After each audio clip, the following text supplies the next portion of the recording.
Abafanya kitu wale wafanya kitu mimi najua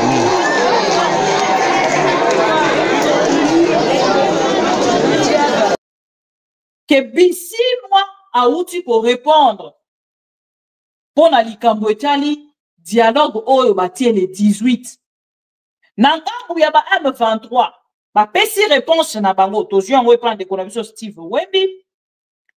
Nous l'avons dit, nous l'avons fait. Nous avons pris l'engagement de faire échouer l'option militaire de M. Tshisekedi pour l'amener de gré ou de force à la table de négociation. Seule option civilisée pour régler la présente crise qui a duré des décennies. Bertrand Bisimwa. Nous l'avons dit, nous l'avons fait. Nous avons pris l'engagement de faire échouer l'option militaire de M. Tshisekedi pour l'amener de gré ou de force à la table de négociation. Seule option civilisée pour régler la présente crise qui a duré de décennies. Donc, bataille ici, le qui est au longi Félix et Tshisekedi. Au longi Félix et Tshisekedi. Il y a un lobby. Mais on a un lobby au sous-soutien. Ah, bah, quand c'est que tu fouka misi Félix et Tshisekedi. Ah, Charlie sous monoko. Charlie sous monoko. Non, on a qui ko ça. Ça là, les sous fiers aux ala qui ko ça là. Ça là, les sous ma junda. Je le redis ici. Je vous le dis. Parce que j'avais réservé, j'ai fait une interview ce matin avec une chaîne étrangère, je n'ai pas voulu le dire. Je l'ai dit, j'ai réservé la primeur au peuple congolais, à Tchangou tout à l'heure, et je le dis à la première chaîne congolaise ici, chez vous. Merci. À la moindre escarmouche, des rigolos que vous avez vus s'exprimer à Nairobi. La moindre escarmouche, lisez sur mes lèvres. Je vais réunir les deux chambres en congrès, comme me le recommande la Constitution, et je vais leur demander l'autorisation de déclarer la guerre au Rwanda. Je le dis et je pèse mes mots, parce que je suis même prêt à cela. Et aujourd'hui, on n'a même pas besoin d'envoyer des troupes au sol au Rwanda. De chez nous, nous pouvons atteindre Kigali. Pourquoi seulement maintenant, pas hier? Parce que j'en ai marre. Ils inventent cette parodie d'opposition. L'Alliance du fleuve Congo. C'est Charlot qu'on a vu la chose à Nairobi pour repositionner le M23. Donc vous comprenez que j'avais eu toujours raison de dire je ne parlerai jamais au M23. Parce que je sais que ce sont des pantins que Kigali place et déplace comme il veut. Je sais que c'est vous, les Rwandais, qui êtes derrière. Maintenant, ça suffit. Et j'ai dit aux Américains, ce que je vous ai dit, ce que j'ai dit devant le peuple à Tchangou, je l'avais dit précédemment, parce que par respect pour les Américains, j'ai dit voilà, vous voyez que Kagame se moque de nous, je vous l'avais dit. Il se moque de nous. Maintenant, il faut qu'il y ait quelqu'un qui se lève pour l'arrêter, et moi, je suis ce quelqu'un-là. C'est pour ça que je dis, je le redis ici. C'est pas une blague. Cette histoire-là, comment on a dit l'Alliance du fleuve Congo. Voilà. Soki na yoki ke bazui localité moko. To babeti lisasi congolais moko akufi. Moko, pas deux, moko. Je réunis les deux chambres du Parlement en congrès. Je dis, Bopé sans autorisation, parce que c'est la Constitution qui le dit, je commence la guerre contre le Rwanda. Je vous le dis ici, beau de retenir en haut. Si ça se fait demain, et pour ça les malobis. Donc si ils osent faire ça demain, mercredi, pendant que les Congolais seront en train d'aller voter, la Chambre sera réunies en congrès. Les deux chambres seront réunies en congrès pour me donner cette autorisation. Et jeudi, je fais feu. Monsieur le Président, Je suis en train de vous dire que nous avons les capacités aujourd'hui. Bobangate, les Congolais, n'ayez peur de rien. Nous avons aujourd'hui les capacités de mettre cet individu. Voilà. Les pro-Congo, bonjour. Et na sepeli komona bino nyonso bisika bozwami. Na pesi bino lisusu. Merci pour la fidélité et confiance. Oh, vous renouvelez la biso. Bon, moi, na koti tellement na la précipitation. J'étais en train de chercher une dernière information. Il y a Mokolo Alelo, j'ai dit 13 mars. Mais nazo komona ba information za kotika la ka moko yango na zongi pour que na ya bongo kopesa bino ba information. Bandeko esalaka biso plaisir koyeba te bozalaka ebele mpona kolanda biso à travers cette belle chaîne d'information. Ma mission TV. Notre mission, c'est donc de vous informer de tout ce qui se passe au pays et pourquoi pas na onyonso biso to kanisa qu'en fait na moto na biso pour na bino à travers nos réflexions, les réflexions de maman Bibika Pinga et les réflexions de Pro Congo parce qu'à travers nos directs tous rappelé ngambo mosusu o bandeko bazali koloba na part na bango to memeli bino po bango bazali na possibilité te ya kopesa bino yango en temps réel. Chers amis Pro Congo, soki na zongi lelo le 13 jeudi, c'est un jeudi, bon jeudi déjà, na ba Pro Congo nyonso balanda biso à travers nos émissions, à travers cette belle chaîne, tous alliés ensemble na rigolo balolengera. Mote meton na ranga sai koyeba ke j'ai une famille, j'ai une communauté de Pro Congo. Oyo ba soutenir kanga mokolo ya lelo na ba prière, ba soutenir kanga mokolo ya lelo na kati ya PayPal nanga na zora ba surprise na kati ya PayPal. Romona moto mosusu mama bibi na pesi na PayPal mais kotanga kombo na kati. Vous allez tellement ebele o boyaka ko soufflenga ba bonnes œuvres na bino sans pour autant ko linga ba lobela yango na lobi te ke bato ba linga ba lobela kombo na bango bango nde mabe na tangi kombo a moto dans ce sens là te na couper ça ka ba flair na bato opé na ngambo na bango malgré toutes les contributions ba linga raté totanga ba kombo na bango et ça peut avis na bango et bazali libre voilà. Chers amis tozongi lelo lobby bomoni nazalaki un peu absente mais lelo na lobby na ko zanga te singeli nazala parce que actualité ekoya ko kimanga bomoni soki o meli ba actualité ebele na ndenge ya kolobela mboto se désorientaka nazongi pour que na lobela information oyo bokolanda après tokozwa commentaire nanga après tokokende o ba information ezali ebele dans ce sens auto kosolola na information auto zali kolobela déjà esengeli koyeba te nanga auti kokota na Kashembe c'est ça hein ceux qui n'a se trompé te natalaka déjà ezali important pour bamboka ngo ezali tellement ebele bon bref ndeko nanga bakoti na porte déjà ya Walikali à travers une petite ville ou village, à travers un petit village, Baouti Kokota, na porte ya Walikale, direction Kisangani. Et Nangamba Mosusu na sud Kivu pe, bazali donc dans le deux nord, bazali ko avancer na nord Kivu, na nord na sud Kivu. Dans les deux Kivu, bazali ko avancer. Na même plateau yo to solo la kina bino. Oui, bazali ko avancer vidéo, il y a même une petite vidéo, posez la pardon. Achela bino.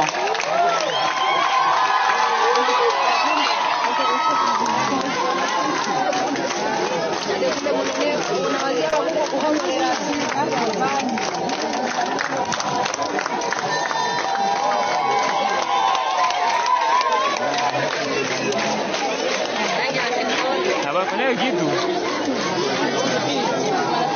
Wale wanafanya kitu mimi najua mimi.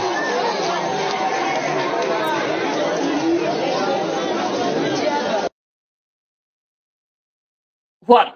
Wana entré na bango mokolo ya lobby na kati ya ville wana, na kati ya Walikale.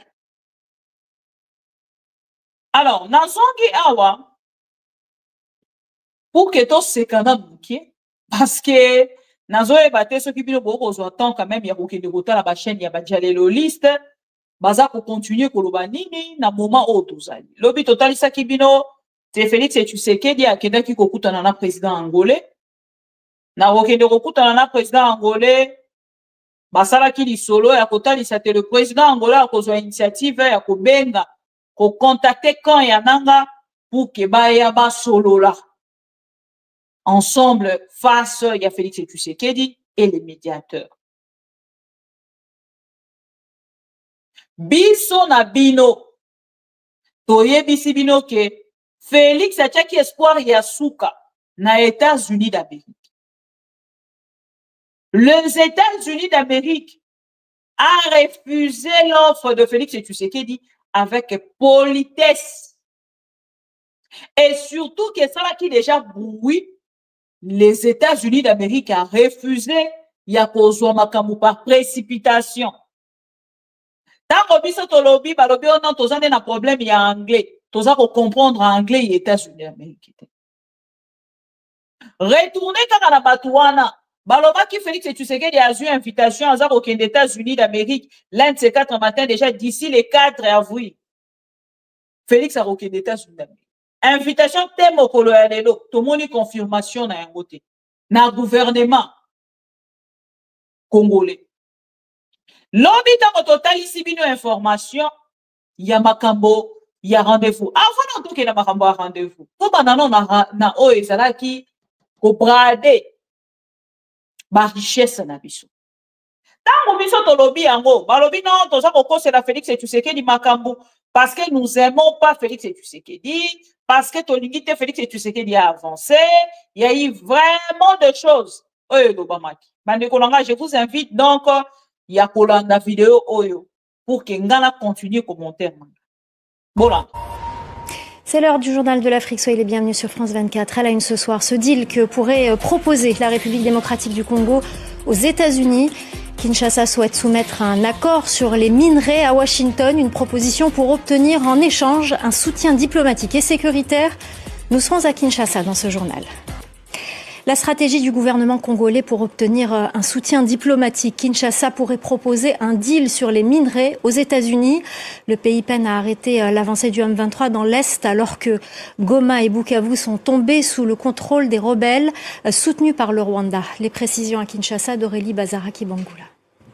Les États-Unis se sont dit prêts à discuter avec la RDC d'un partenariat sur les minerais rares congolais. C'est ce qu'a confirmé dimanche le département d'État américain à plusieurs médias, notamment l'agence Reuters. Alors les discussions sont encore à un niveau exploratoire. Kinshasa a pris contact avec Washington pour proposer un accord en échange d'une aide à la sécurité.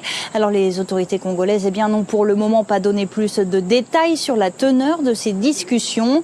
Depuis janvier, les rebelles du M23 appuyés par des troupes rwandaises se sont emparés des 2 plus grandes villes de l'Est congolais, Goma et Bukavu. Les efforts diplomatiques de la communauté internationale n'ont jusque-là pas eu de réel impact sur le terrain et Kinshasa peine à contrer l'avancée des rebelles. Alors la République démocratique du Congo possède les plus grandes réserves mondiales de cobalt, un métal utilisé dans la fabrication de batteries de voitures électriques. Mais les contours d'un éventuel accord avec les États-Unis restent flous. La plupart des sites miniers importants appartiennent déjà à des entreprises chinoises. L'Angola a annoncé qu'il allait établir des contacts avec le M23. Le pays est médiateur dans le conflit qui touche l'Est de la République démocratique du Congo. L'objectif du président Lorenzo est de permettre l'ouverture de négociations directes dans les prochains jours entre Kinshasa et le M23. La porte-parole de la présidence congolaise, Tina Salama, a indiqué à France 24 qu'il s'agissait d'une démarche entreprise par Luanda et que le président Tshisekedi a été informé par l'Angola sur cette initiative. Les 2 hommes se sont rencontrés ce mardi.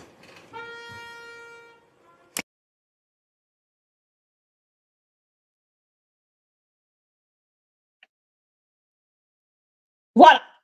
Bolandi, on a France 24 et Pessi à Bango information. Kolandi Sama. Oh, biso to pesa kibino déjà. Chers amis, na zongi awa, na ekozolo bino kaka un mot. Oh, ezali na kati wana explorateur. Na koti na kati ya dictionnaire. Pour que na tout na bajalelo liste, bato exploratoire, pardon. Na kati wana balobi ba négociation. Oyo bazali kosala to pe accord. Oh, Félix Tshisekedi to pe ba proposition. Oh, Félix Tshisekedi asali. Ezali na phase exploratoire. Mais une personne na kati ya réseaux sociaux. Pona bato yo balandaka ba information te. Na mitu na bango baza na un rendez-vous invisible. Il y a Félix Tshisekedi na Trump.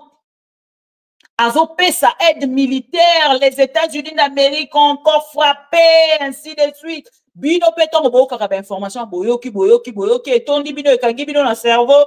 Donc bokoya liboso na biso ba question ekobi. Bande ko tozo makaka na kati ya dictionnaire.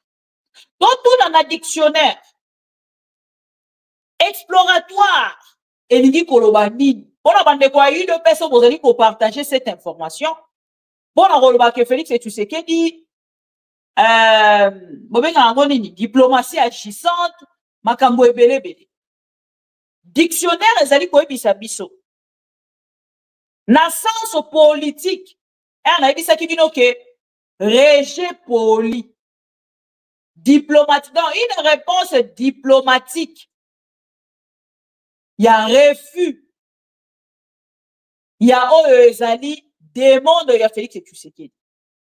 Tope ba proposition à Félix Tshisekedi. Il y a ko brader ba minéré na biso. Les États-Unis d'Amérique et Italie lobby et koki ko ça la deal na Félix Tshisekedi. Ah, asa crédible et ce n'est pas un homme fiable. Na ngambo ya politique ba totalisa exploratoire. Voilà ndanga bien. Exploratoire. La préliminaire à une négociation ultérieure. Ce qui te lobby dans une date ultérieure. Donc, ça qu'on reporte en gros, lobby est urgenté. Ce n'est pas une urgence. Les richesses du Congo, ce n'est pas l'héritage de Tshisekedi ou de sa femme ou Toyebite. Papa Etienne Tshisekedi. Pona koloba ke non bosala ngo kaka na biso ndenge toza na pouvoir boye ekoki koya pe et puis après tant mosu Félix c'est ça ngwe na pouvoir ba négocier sikoyo donc on dénonce ngo lelo parce que toyebi ke na Félix Tshisekedi moto ya lingi à tout prix ya tikala na pouvoir va très mal négocier les choses déjà tant bolandi na kati ya vidéo boza koyo quand même. Quelque part, bazali kotali sana Félix Tshisekedi ke bango bazali bazobate ba yebi ke ba minéraux à République démocratique du Congo lelo ezali na un grand contrat avec les Chinois. Ils ne vont pas venir s'embourber na kati ya guerre moko boye déjà bazaka na ba guerre na bango na Chine bo ba kisela bango guerre moko boye oyo bango na ngambo na bango bakozala d'accord na yango te. Ils ont rejeté la demande. Et Félix Tshisekedi est perdu. Quand les États-Unis d'Amérique, espoir ya souka ya Félix Tshisekedi ya bebi simbongo et pas ba lobbyiste. Quand nanga bona ya kende kozwa. Réponse moko favorable.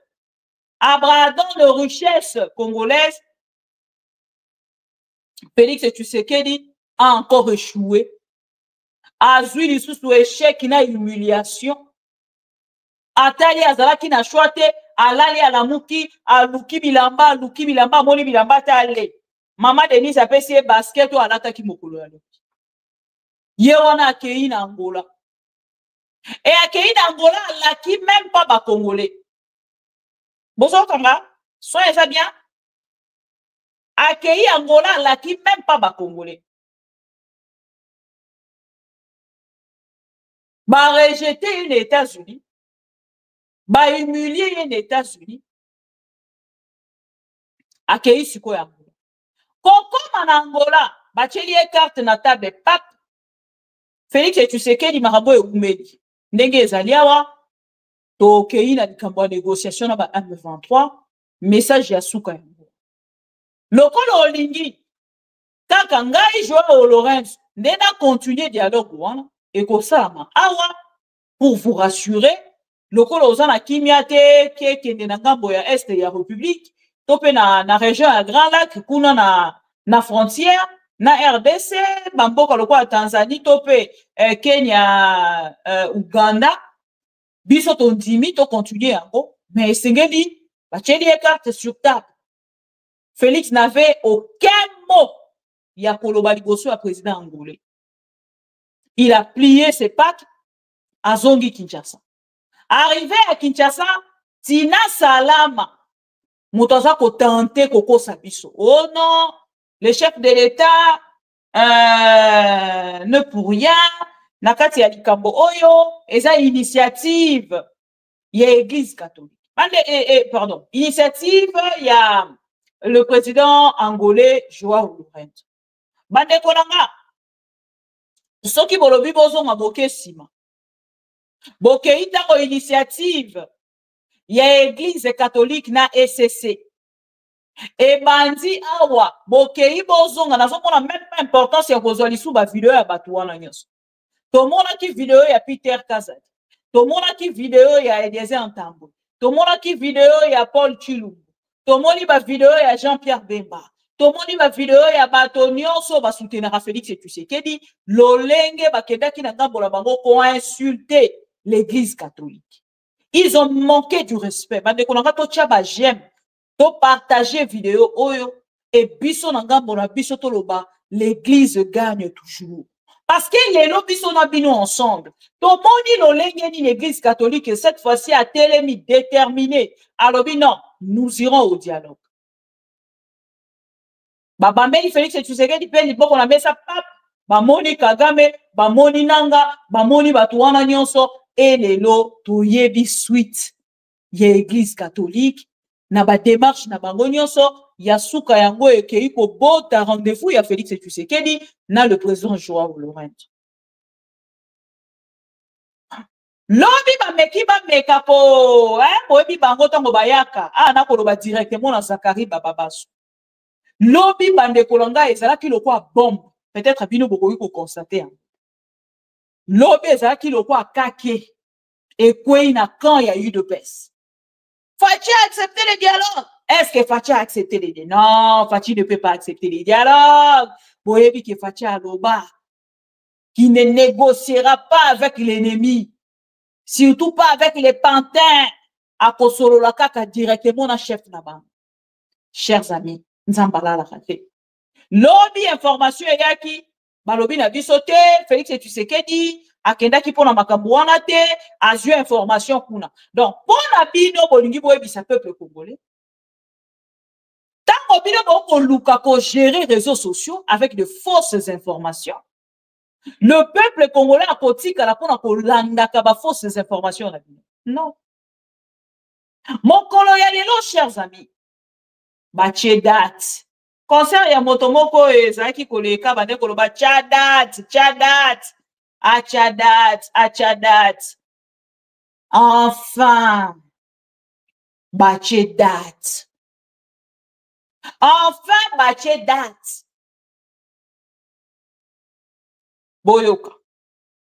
Le délégation de la République démocratique du Congo et du M23 entameront des négociations directes de paix les 18 mars. Entameront des négociations directes. Entameront quoi? Des négociations directes de paix les 18 mars dans la ville de Luanda, en Angola. Wana peka kalisusu, page officielle. Il y a présidence angolaise, bangone bato bakei kotia lisusu information wana, et biso nyoso tozwi. Qui va interdire le garant de la nation à négocier avec les pantins? Qui peut interdire Namou Kwantombolo, garant de la nation, de discuter avec Nanga? Pandekolanga na ebisaka bino matin midi soir. Okoki kofinga nga ndenge nyonso olingi. Okoki koloba nyonso oyo omoni. Mais nga à l'intérieur de moi, koyeba ke nalobaka mpo na mboka nanga, na contrepartie ya eloko moko te, nalobaka mpo na mboka nanga, mpo na kozela mutu moko te ya kofuta nga, nalobaka mpo na mboka nanga, naza ngambo ya vérité epesaka nga kimia. Défendre le mensonge ezalaka facile, chers amis. Défendre le mensonge ezali lipate. Ngana koyo lala na tongo na bukia na bandi maboko luba. Non, Félix Tshisekedi était donc en Angola, bon il a vu tout ça, mais pourquoi ça? Après le pour défendre le mensonge ezali facilité. Le gouvernement congolais, l'obé alobaki bendele telema, bendele kweyate. Na gouvernement sa balukonde balobi bendele kweyate. Ba yena oyo ya Judith Suminwa, yebe sengela ki abibisa bongo na kati ya gouvernement. Alobi non, Congolais telema. Bakaboli bongo, lolenge baliaka déjà bongo ya Congo entre bango, babandi kotambola. Bemba awa, yo accusé kuna. Pourquoi tous les gouvernements, nakati ya campagne au bazali ko sala, personne entre eux azali ko accusé, personne d'autre accuse Kabila qui est Jean-Pierre Bemba. Botali ka longa Jean-Pierre Bemba boko mona Kabila tika mona mobali on a défaut. Arrêva qui un jour doit pouvoir la kisa Kabila malheureusement. Likamba kokane simbakate toujours nzambe akosu kisa mama. Et lelo ngambo na ye aza perdu. Ya kote na ke makambo ya zala ki ko souhaiter lobi pona Kabila et comité. Alika ki a venger Kabila tout en étant na kati ya ministère wana et simbité. Bato a Félix Tshisekedi batelemeli. Et les lois ndimi ko se rendre ridicule plus que le mot parce que na part na ye aza komi lobela kebe voilà. Akoki siko lelo ko sala mutu nyonso mabe ko kangisa mutu nyonso bazala pouvoir. Et puis na glorifier ka Félix Tshisekedi. Na sambela ka Félix Tshisekedi. Donc ata soki olobi nanga lokwa toza na pouvoir na ko sala mabe.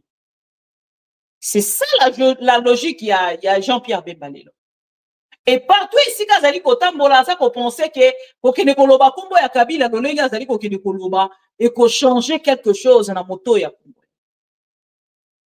Congolais azana intelligence moko ya soki yo ye ba accepter yo na ngonga na yo ba pesi yo minute na yo ba pesi yo ba heure na yo ko sala soki yo silisi okei et na ngambo na bango ba yepe lisusu ko pesa pe lisusu makasi na moto aye après yo ba yo kaepe. Ils sont très hospitaliers les Congolais ba yambaka mutu nyonso voire même les étrangers.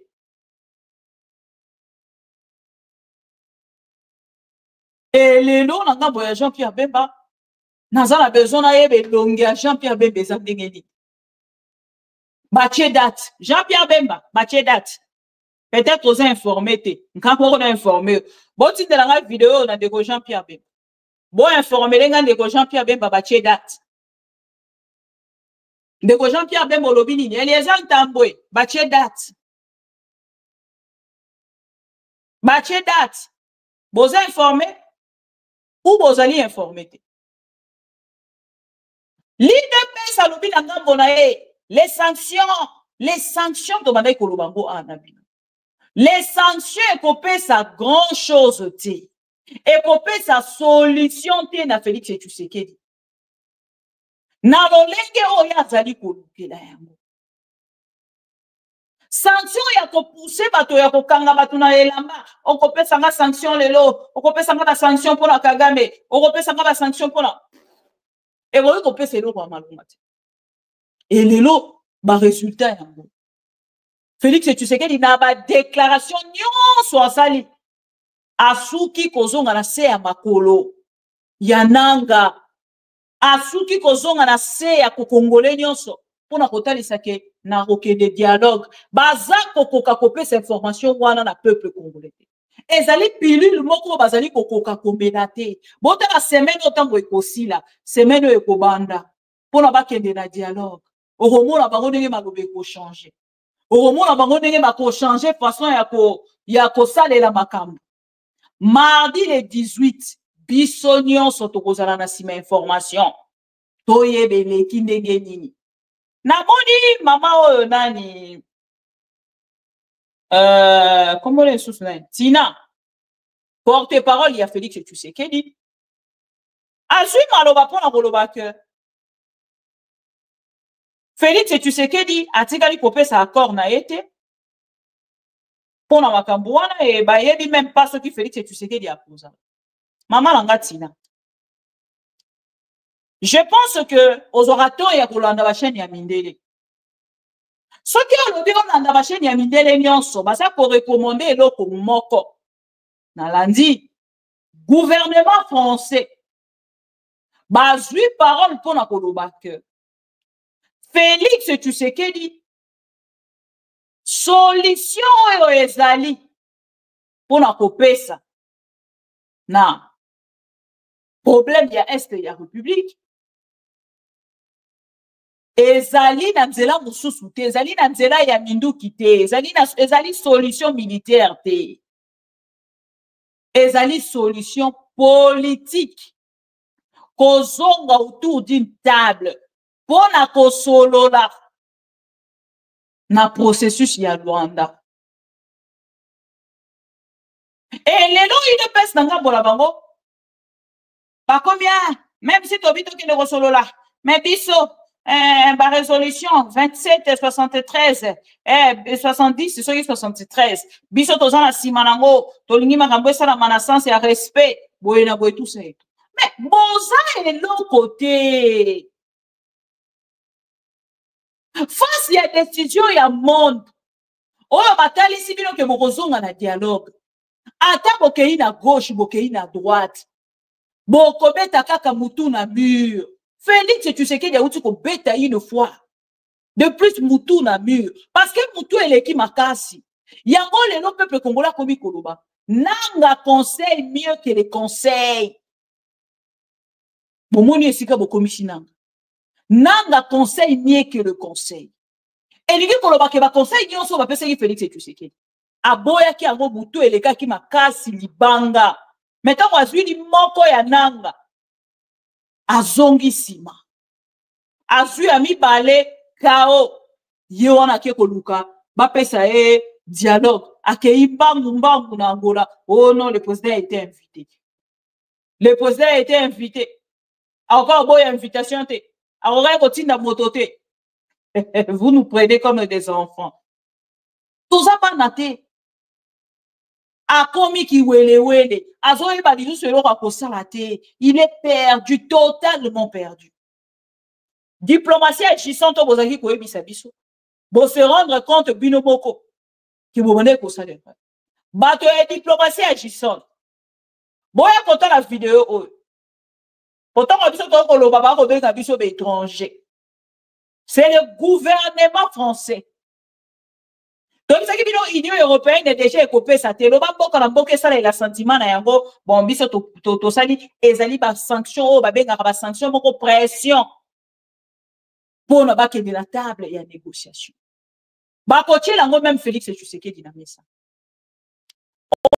Moni na ngambu na biso to pesa ki sanction mboka boye pesa ki sanction mboka boye pesa ki sanction. Mais yo ozobo ya ko négocier. Na kotangela bino réponse ya ba M23. Na likambo etali négociation oyo Félix Tshisekedi esengeli bakutana na Rwanda. Mais avant yango, bolandana gouvernement français, s'il vous plaît. Merci Madame la Présidente, Mesdames et Messieurs les députés, Madame la députée Clémence Guettet. L'offensive du M23 soutenue par le Rwanda à l'est de la RDC dans les Nord Kivu et Sud Kivu est inacceptable. Elle viole le droit international, la Charte des Nations Unies, l'acte constitutif de l'Union africaine. Elle a des conséquences humanitaires dramatiques dans une région qui compte désormais près de 7 millions de déplacés. Elle porte enfin atteinte à la stabilité de l'ensemble de la région.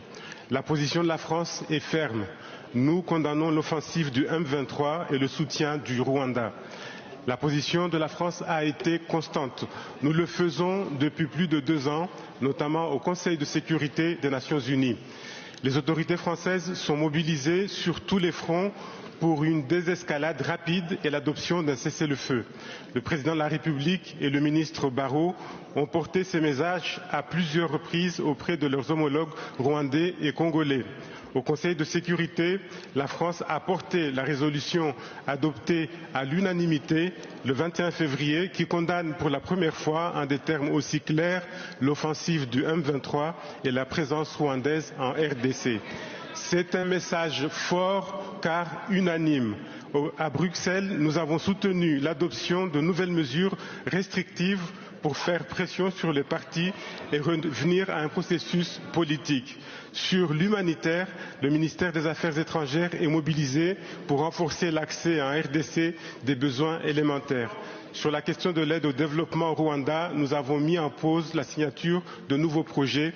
La priorité actuelle va à l'établissement d'une solution politique. Nous n'écartons aucune option en coordination avec nos partenaires. La solution à ce conflit ne peut être militaire, elle doit être diplomatique et la France apporte son plein soutien aux processus régionaux de médiation en vue d'un cessez-le-feu, d'une reprise du dialogue politique. Merci, Monsieur le Ministre. Voilà. Bolandi. Voilà, c'est le gouvernement français et qui a recommandé encore une fois Félix Tshisekedi. Bango bakenda ki nanga mona bango ko geler en fait. Ba contrat o bazali na yango. Pour ko pesa nzela na dialogue. Et awa chers amis eloko sengeli boyeba. Le président angolais a kosima makambo yo lisusu na 2 titres o ya azali na. Ya liboso sengeli boyeba que le président angolais en dehors ya kozala médiateur ya dialogue oyo ekosala na Luanda azali pe président ya Union africaine. Et quand on a qui même déjà bateau bakolande la processus au ya Luanda. Mais lelo c'est le même monsieur Nazali Kozonga lokola médiateur ya dossier, c'est-à-dire ils a dit demande ya Félix Tshisekedi direct. Parce que Joao Lorenzo en tant que président de la République ya mboka na ye akei na part na ye kondima ki aloba ki déjà ke ye azali ko se retirer. To payer ça se retirer pour bandeko mususu bazwa relé mazongi lisusu na nzela ya makambo ya lubaki azwi lisusu dossier wana na maboko. Donc eliki koloba ke Félix Tshisekedi yana singa na kingo bandeko nanga Félix Tshisekedi azwi penza donc baloba nkuba batiki ya sala ba théâtre na tout le président africain se moque de nous. Na landi vidéo ya Kagame oyo azali kotalisa na Félix Tshisekedi. Alobi, ces messieurs n'étaient rien d'autre qu'un livreur de pizza. En Belgique, il y a même son patron qui dénonçait, tant a su pouvoir président à Kamwa, son patron, son ancien patron à Kamwa. Alobi, comment ces messieurs a qui qu'on soit Mboka Wanaya comme président de la République? Il ne mérite pas d'être président de la République. Parce que Félix n'a pas naïe. Même dans la livraison, il y a pizza. Il bouffait l'argent. Abandonné qu'on soit pizza, qu'il a livré. Le quoi moto a déficit, mais pas si bon, il faut payer ça. Abandonné qu'on détourne des gens, bon, il y a livraison, il y a pizza. Et là, c'est un autre chef d'État qui se moque de la République démocratique du Congo. On se moque de nous aujourd'hui à cause de Félix Tshisekedi, à cause d'un président Tintin, un tintemar à la tête du pays. que le pouvoir est dans la rue. Le pays est par terre. Félix doit partir de gré ou de force pour que Bisoto Zwelonga Yamboka na biso. Bato mosusu ba traiter biso de nyonso. Mais le biso na bino totala ki tolobi na oyo etali option militaire. Félix a kokokate bande kono. Biso na bino ezali pona ko critiquer armée na biso te. Tozo kotala totali tolobi Seigneur Jésus. Pourquoi Félix Tshisekedi a humilié toute une république, toute une nation, juste pour ses intérêts politiques?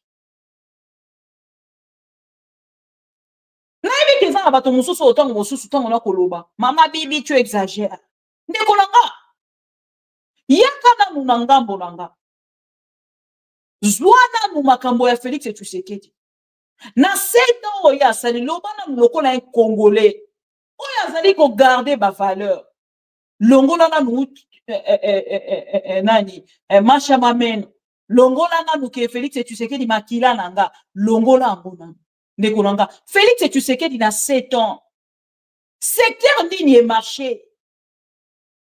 Secteur nini au Félix Tshisekedi a sali. Transport fluvial. Botalande bandeko baso ko kufa. Na koyela bino angona dossier ya Jean-Pierre Bemba. Botala bino moko nde bato baza ko kufa. Zonga na nani na kati ya transport aérien. Bato bakoma kolala na aéroport. Kwa kanga jour oya kokende.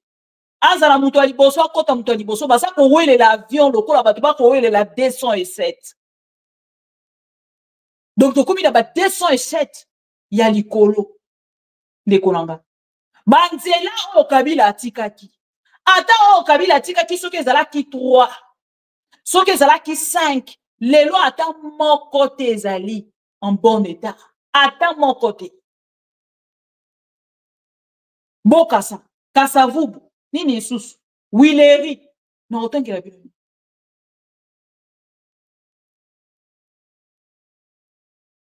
Armée congolaise lelo, ceux qui botali attitude même au armée et sali. Motomoko koiko sepela na yango te. Nani akoiko sepela mona ba soldat ya mboka na ye.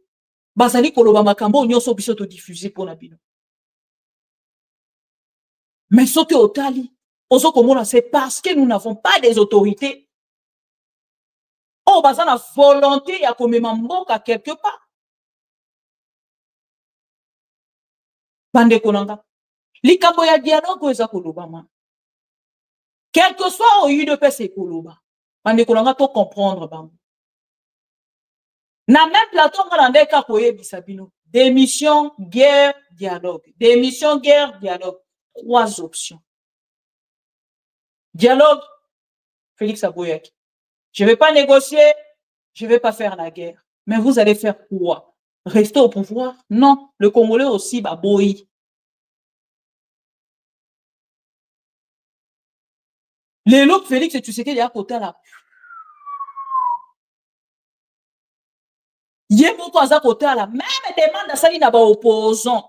Les opposants, ils qui tenté à coquiner vers Félix et tu sais qu'il. Mais tant que vous avez l'avancement, Félix a escroqué biso kaka pour rien. A copé sa réputation na biso. A côté a copé sa biso loko a malonga te po. Il n'a plus de pouvoir à partager.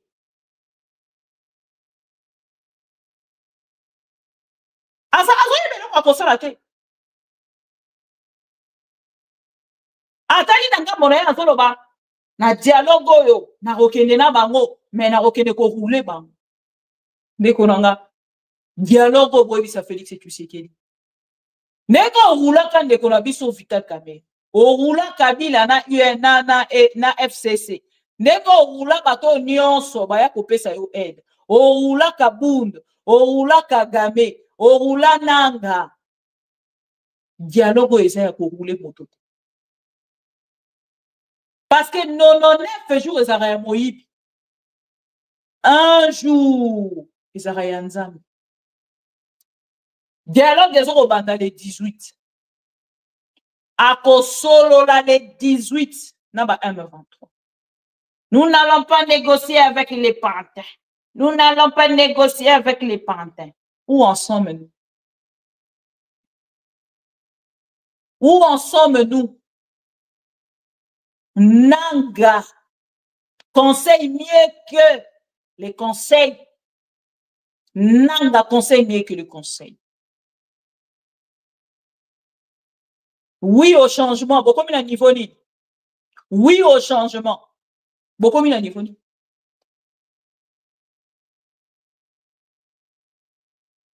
Beaucoup mis à niveau ni. Et ah, ouais, ça Félix et tu sais qui. Bah, théâtre de chez nous, à ça la carne. J'ai bafoué.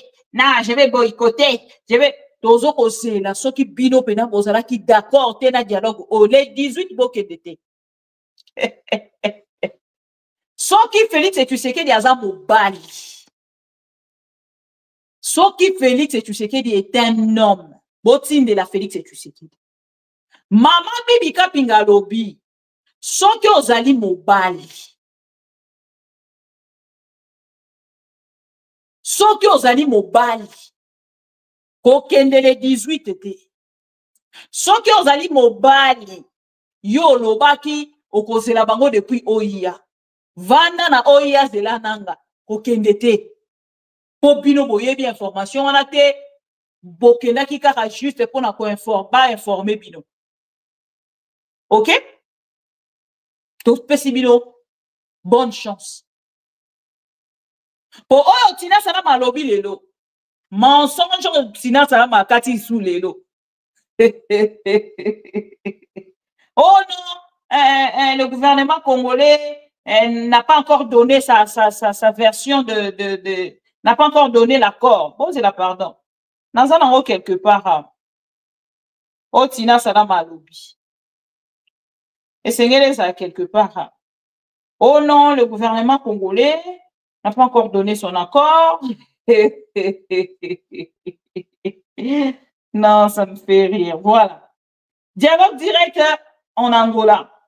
Mercredi, Tina Salama, porte-parole du président de la République, Félix Tshisekedi, a déclaré à Reuters que le gouvernement congolais avait reçu une invitation de l'Angola, mais n'avait pas confirmé sa participation. Donc, Félix Tshisekedi avait reçu l'invitation. Bango pe nanga bola bango le gouvernement a reçu l'invitation. Boko kende o boko kende te. Ya monde question. Bota les sabiso ke boza bingamba mibali na basi. Bo kende te le 18. Biso to kozonga kaka na plateau. To kolemba ta. To lobi to vandi déjà to kende na makambo ti na suka. To vandi to kende na makambo ti na suka. To kolemba bino te. Tuko kende na bino kaka boye molo ti bisika o boko mala niveau a kotalisa bolobi te toko ki lisusu te. Wana réponse ya Tina Salama mokolo ya lelo alobi non, le gouvernement congolais avait reçu une invitation de l'Angola mais n'avait pas encore confirmé, n'a pas confirmé sa participation. Donc bino bo kende te. Biso a to vandi to zolo bakara soki boza pena gouvernement. Oh yemoko Félix Alobaki, qui peut m'interdire moi de ne pas répondre à cette invitation? Tina Salam. Yom doit interdire ye. Ye bisa ye alors. Comme ça biso na ngambo na biso to zozela kaka riposte vigoureuse. Oh bo prometa ki biso to zwa yango ekozama malamu. Bande konane ko ebisa bino. Na nyonso bakoki koloba. Tout à l'heure nazaki kotali sabino walikali na Kashembere eza na 104 km. Voilà. Nzele eza difficile. Baza kokoka ko avancer par exemple mingi te pona bandeko baza ko tuna ba question ba komi wapi. Nde ba kotali sabiso ana kati ya distance oyo ke babu eza tellement partout, surtout que toza na saison ya pluie. Ba kotali sake mai ezali ko traîner, ba flaque d'eau eza tellement ebelé oyo ezali ko permettre bango te bakoma penza na lombango bisika oyo bazali kokende. Mais au moins bazali ko avancer na avancement oyo bazali kosala bakokoma quelque part et bakopesa information ya makambo nyonso oyo bozali komona. Et voilà na ngambo na bango information bapesi, c'est-à-dire nanga telemite nanga za ko avancer. Et awa na likambo ya Félix Tshisekedi, soki Félix Tshisekedi akokende koboya ye moto akobima na problème ya makasi. Déjà awa esengeli kotalisa na bato nyonso balandaka biso à travers ma mission TV que bisi moi auti ko répondre pour na likambo etali dialogue oyo batie le 18 na ngambu ya ba M23 ba pesi réponse na bango tozwi yango epande ko na biso Steve Wembi. Nous l'avons dit, nous l'avons fait. Nous avons pris l'engagement de faire échouer l'option militaire de M. Tshisekedi pour l'amener de gré ou de force à la table de négociation. Seule option civilisée pour régler la présente crise qui a duré des décennies. Bertrand Bissimo. Nous l'avons dit, nous l'avons fait. Nous avons pris l'engagement de faire échouer l'option militaire de M. Tshisekedi pour l'amener de gré ou de force à la table de négociation. Seule option civilisée pour régler la présente crise qui a duré de décennies. Donc, batali si lelo ke tolongi Félix Tshisekedi. Tolongi Félix Tshisekedi. Yango wana nde lobi. Ameo na yango lobi lo bususu te. Ba ko tali seke to fuka misi Félix Tshisekedi. Chali susu monoko ndongo zala ki kosa. Sala li susu fier ozala ki kosala. Sala li susu majunda. Na ba basket ya cher, na ba chaussure ya talo. Na ba montre atalo ezala kika loboko boye. Salela biso lisu majunda wana. Yango ba M23 balobi ba sukisi yo. To sukisi Félix Tshisekedi. Nanga conseil plus que les conseils lui-même.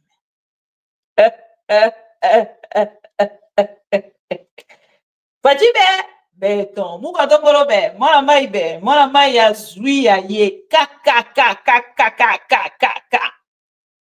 Et awa, esengeli bo bisa Félix Tshisekedi, soki na ngambu na ye.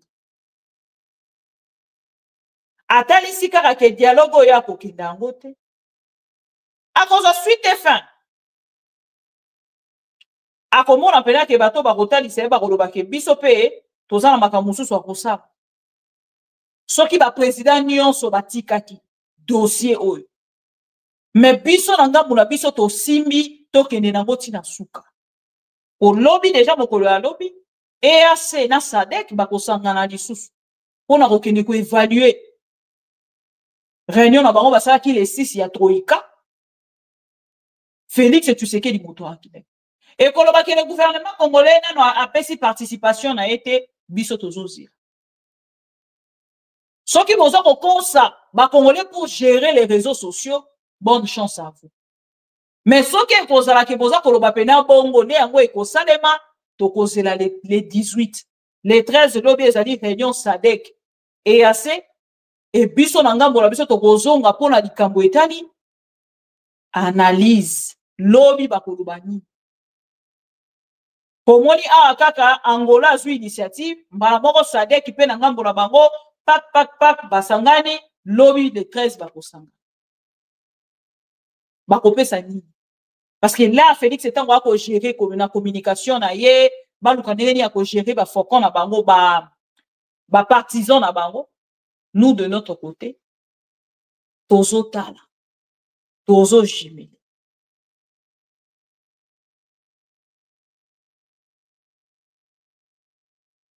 tozo jimene. Et nanga mola biso tozo omona gouvernement congolais na communication na bango bazali ko sala baza ko tel c'est ba kozala te ba ko boycotter réunion wana. Botala tango bango ba ko sala bango ba boyi en fait dialogue mais botala makambo bango ba poni.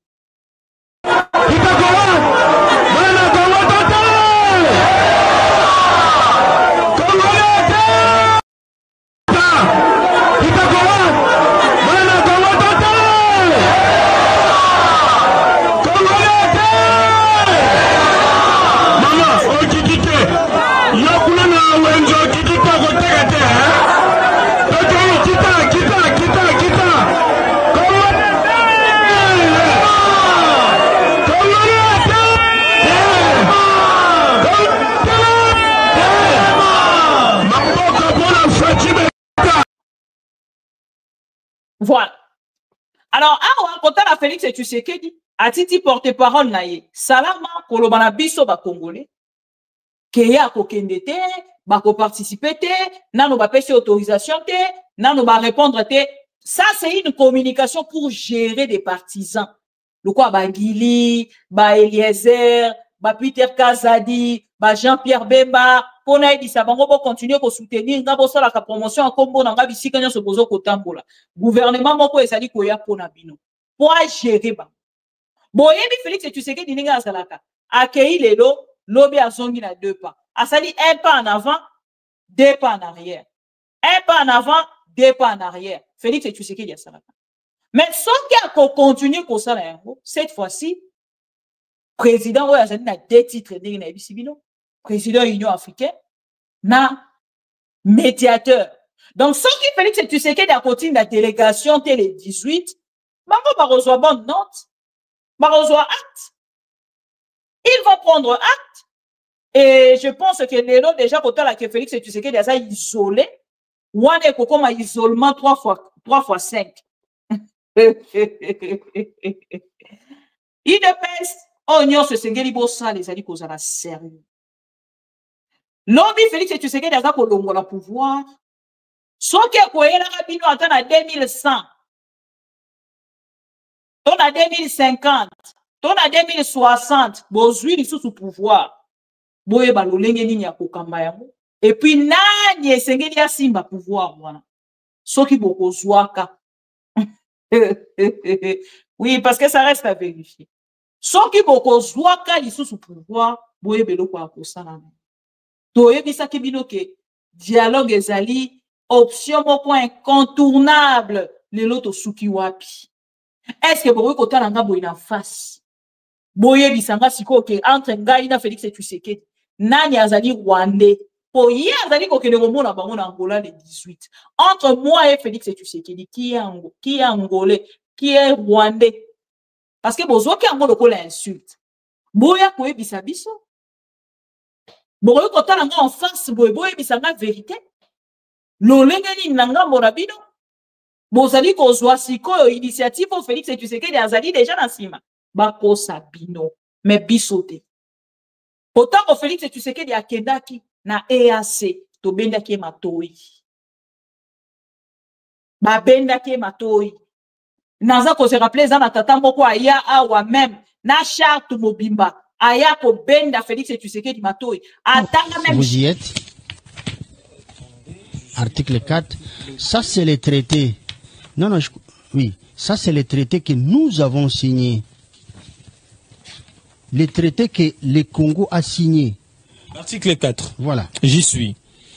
Capacité juridique de la communauté.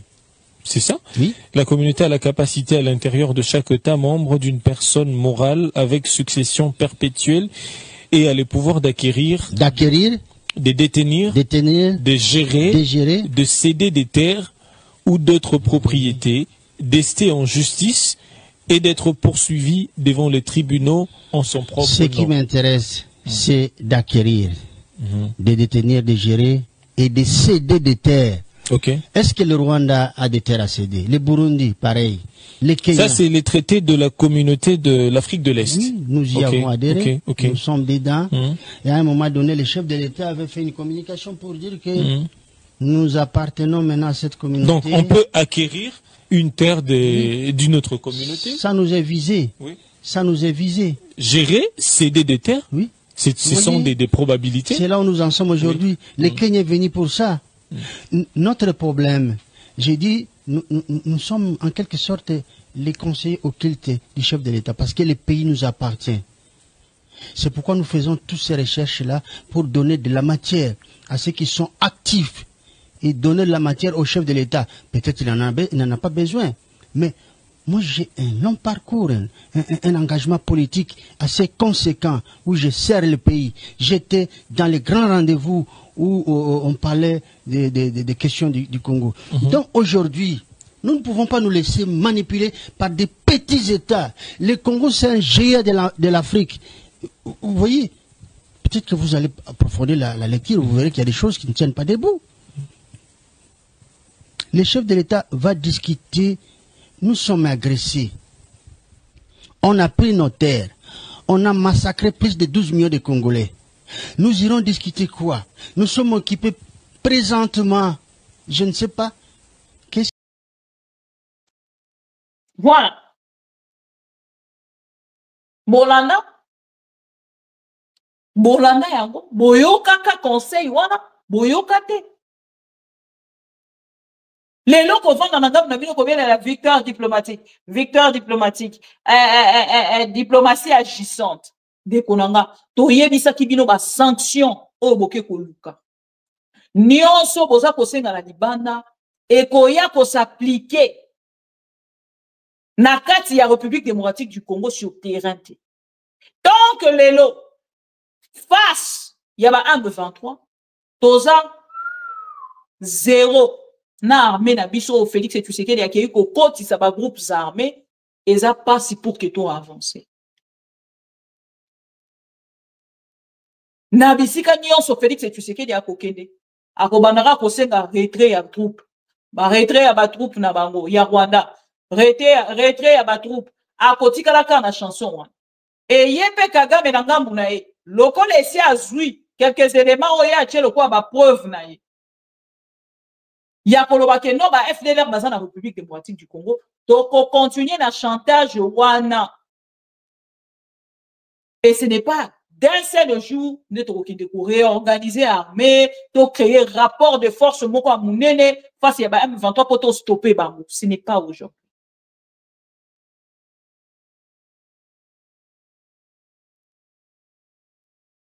Donc Félix et Tshisekedi et Sengeli ayeba kiazana ba responsabilité na kati ya dialogue oyo et Sengeli to kendaka na sens ya victimisation te nanga morabiso bango ba ko considérer ba droit na bango ba réclamation na bango ba revendication na bango ba lobby ezali légal oh ya biso pe ezali légal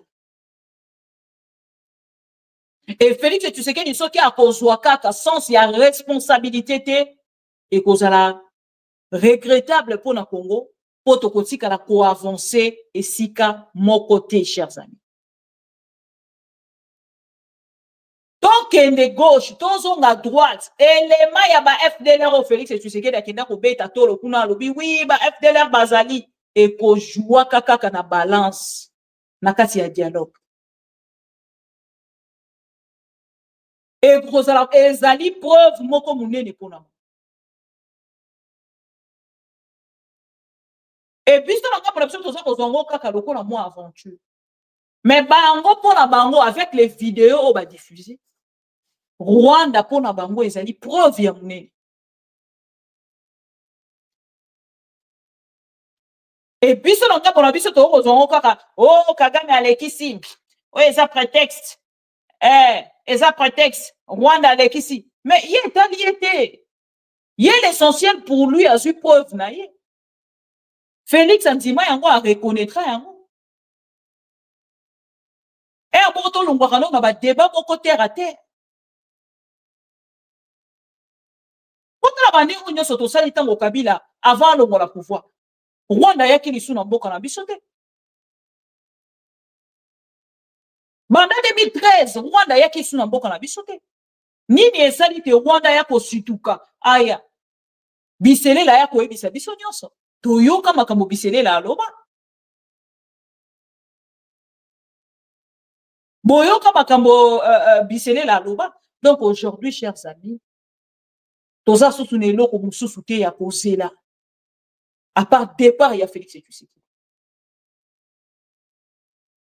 SADC a lobby solution et ça dialogue. EAC a lobby solution et ça dialogue. Union africaine a lobby solution et ça dialogue. On a toqué non qu'en Afrique. Toqué en Europe solution dialogue. Et Amérique solution dialogue. Nyonso Asie, Chine, nini, bango nyonso. Ba lobby solution et ça dialogue. Et l'église catholique est de l'eau. Félix Tshisekedi a sali ko humilier bango. Aza pour rejeter bango. Pourquoi? Parce que basali makambo ya azala qui pesa d'accord na yango. Mais aujourd'hui, vous êtes limité, papa. Vous n'avez plus le plein pouvoir. Et si on cède, cède pour du bon.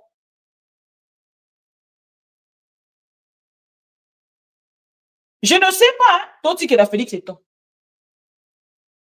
Il y a un théâtre na héros yazali kosala, akoma na ngoti na suka. Soki akomi na ngoti na suka, mutu ebeti na biyo. Biso na bino tokozonga pour que tout le bali contraire. Dans ce interview de la biso Mike Mukeba depuis à Bandi Koloba non biso to juillet hein. Alors voilà. Toyo kaye ensemble na bino. Tokokende poto kende kosilisa live na biso ya tongo alelo. Bande kolanga biso ma mission TV na makambo nyoso toyaka koloba. Tongaka to tikala tous trop radical na Félix Tshisekedi kate. Mais tout ça la analyse moko o ezali fondé en fait. Na ba analyse fondée auto sala. Na kolobango na sens ya kotalisa bino. Toba ki Félix po akende, mais totalisa ki bino 3 options. Et na ba option wana poza pour se rendre compte que lelo en dehors il y a dialogue Félix Tshisekedi azana esika mususu ko kokende. Donc voilà, chers amis, to mande ko musu baza ko landanga na privé mama bibi, webisa nanga akoki ko dialogue tende ko nanga to ko sala makambo na sentiment te. Bolandi bisi moi. Natangeli bino bisi moi. Bisi moi lobi, nous l'avons dit, nous l'avons fait. Nous avons pris l'engagement de faire échouer l'option militaire. Donc même bango, bazala ki na bango d'accord te. Tope bazala ka d'accord te. Il y a pour continuer combat. Mais pour tout les bangs ya Félix Tshisekedi, les ali ko sala ke bango ba continuer ba poursuivre o ezali combat o ezali na SR. Donc voilà, bango langa bola bango ba manifester volonté. Il y a ko pesa loboko na Angola et ya ko vendre ensemble na Félix Tshisekedi. Pona ko solo. Mais awa na minito yo soki kaka ba continuer na théâtre na bango parce que Félix est déjà désespéré hein. Félix est désespéré. Parce que s'il était homme, avant porte-parole, mais il y a un président angolais qui est bon partager information au thé, ponga ina lingi kosolola na batu wana te na kosolola pe na bangote. Mais ce qui a loba qui a ngote, oya tina salama ndeto ndima. Un monsieur désespéré. Oh, à côté, attends, bimisa un moté devant Joao Laurent. Ton dimaye de sikoyo. Salama gère l'opinion. Mais nous gérons le Congolais conscient. Au moins, il y a une différence, hein? Tu like vidéo, tu partager. Tu like vidéo, tu partager. Ouais, ça Félix, tu sais que d'ici, il était homme. Et c'est là qui a l'oba non. Na Angola. Baya koloba non kaka na Congo te bazonga na Angola kaka ndenga akenda ki na Angola azonga lisu na Angola ke ko yebisa ye non na kokoka ko négocier te to kondima to like vidéo to partager et la première partie na biso ya journée à lelo et to kosala vraiment moi mingi journée à lelo to kosala penza moi mingi to se retrouver atana ba 3 éléments lelo kolandisa ma ndenge actualité ezali kokende. Et si na poko ya lelo to kozala bongo ensemble na bino. Na lingi bino mingi na souhaité bino encore une fois bon jeudi.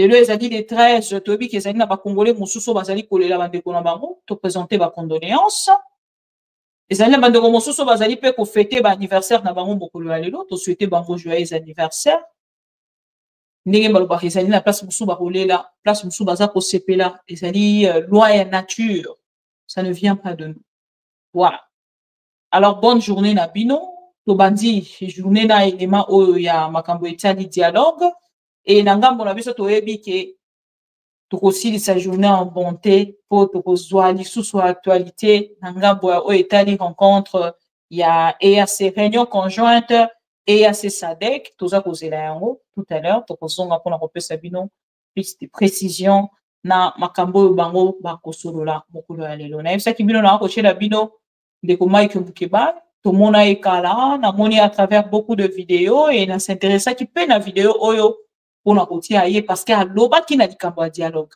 elingi koloba que les opposants aujourd'hui ne donnent plus de crédit. Ils ne donnent plus du crédit à Félix Tshisekedi. Même la dialogue na yo aza koloba ke batu bako consulter conseiller nanga ko consulter bino mutu moko tazopesa du crédit à Félix Tshisekedi. Bolanda ndeko Mike Mukeba.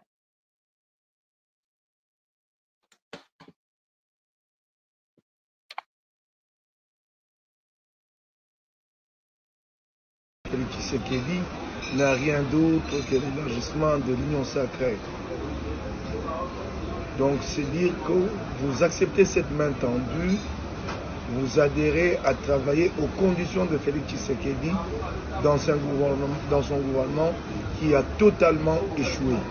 Ce n'est pas d'élargir le gouvernement qui va régler la question.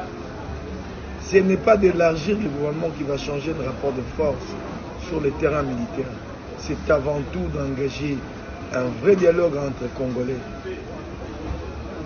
pour avancer, pour se mettre d'accord et impliquer dans ce dialogue-là toutes les parties concernées, toutes les parties prenantes. Accepter la main tendue de Félix Tshisekedi, c'est le conforter dans son unilatéralisme qui a conduit le pays là où nous en sommes.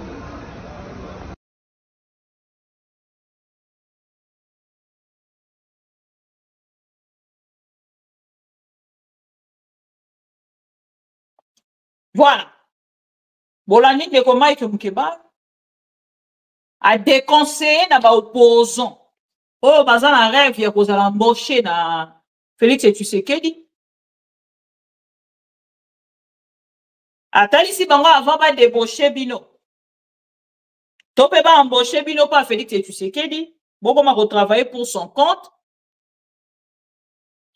Botala déjà Félix Tshisekedi n'est pas un homme fiable. Non plus crédible. Kondima liboko ya Félix Tshisekedi ya rokende dialogue na ye eza kopesa ende lisusu virage mususu ya kozindisa mboka koleka place kozali. Alors je pense que le peuple congolais, les opposants congolais vont pas nous décevoir ya rokende komona Félix Tshisekedi la nuit pour que na tongo balia na ye sani moko devant peuple congolais balobake oh non toye ko soutenir ye parce que azali kaka congolais. Tout le monde qui va défendre Martin Fayulu attend à proposer un dialogue. Et comme il y a entre biso ba congolais et ça va dialogue autour quitter, quitter. L'Afrique parle d'un autre dialogue, l'Europe parle d'un autre dialogue. En dehors il y a Félix Akolinga pour créer zizani na kati ya République démocratique du Congo. Voilà. Il cherche en fait à diviser encore une fois les Congolais pour son propre intérêt. Donc, soyons prudents. Il y a qu'au ça va quitter. Parce que ça déjà monté autant pour la tengu. Pouvoir n'a il est très désespéré dans mon mot. Son pouvoir est fini. Son pouvoir est fini. Aïbi 99 jours. Les autres à perdre pouvoir. A commis qu'on le peuple congolais pour qu'il y ait pour soutenir. Peuple moto esengela ki ayebisa obo sakana na fachi beton te bokengela ba congolais pour ça dit ko sentir ko mokengeli et ko kengela mawana. Mais Félix aye ko lobango ye pop asakana na fachi beton te bokengela. Mais si la na ye biso tozo tala kaka toza ko observer. Oya zamaka abunda. Bisoye yo bilobe. Chers amis, merci beaucoup. À tout à l'heure. To like vidéo avant to bima. Ko bima mba mute. Like na nos vidéos. Pardon. Riposte vigoureuse. Félix et Tshisekedi. Où sommes-nous avec cette riposte vigoureuse? Permettez-moi de vous rassurer. Une riposte vigoureuse et coordonnée contre ces terroristes et leurs parrains est en cours. Nos vaillantes forces armées de la République démocratique du Congo, symboles de courage et de patriotisme, sont pleinement mobilisées, prêtes à défendre chaque centimètre de notre territoire. J'ai personnellement convoqué et présidé des réunions de crise avec une équipe restreinte du gouvernement, le haut commandement militaire ainsi qu'une réunion interinstitutionnelle afin d'évaluer les récents développements de la situation et de lever les options pour repousser les agresseurs et reconquérir chaque parcelle de notre territoire. À cet effet, j'ai nommé ce 28 janvier le général-major Évariste Somo Kakule au poste de gouverneur militaire du Nord. 0 sur 0, namonaka malheur. La misère, tous en vie, miséricorde. Passe désolé, la biche, de token en koufa. Don amon bokango token de Sodome. De selon année dans Zomona. Token net Sodome. To wolo ba to lo ba nzambo no koyemba kutu. Nena boy kuna na nzala. Kuna so bosa na ko. Eza pasi pour na régime na biso to yebaka teke ko ekozalaka boyi. To yebaka ta? Soki mbe to yebaka. Ah pardon. Et la culture du mensonge est en train de gagner du terrain. On ment comme on respire au Congo. On ment pour couvrir ses propres inerties. On ment pour couvrir son incompétence et parfois pour justifier son irresponsabilité.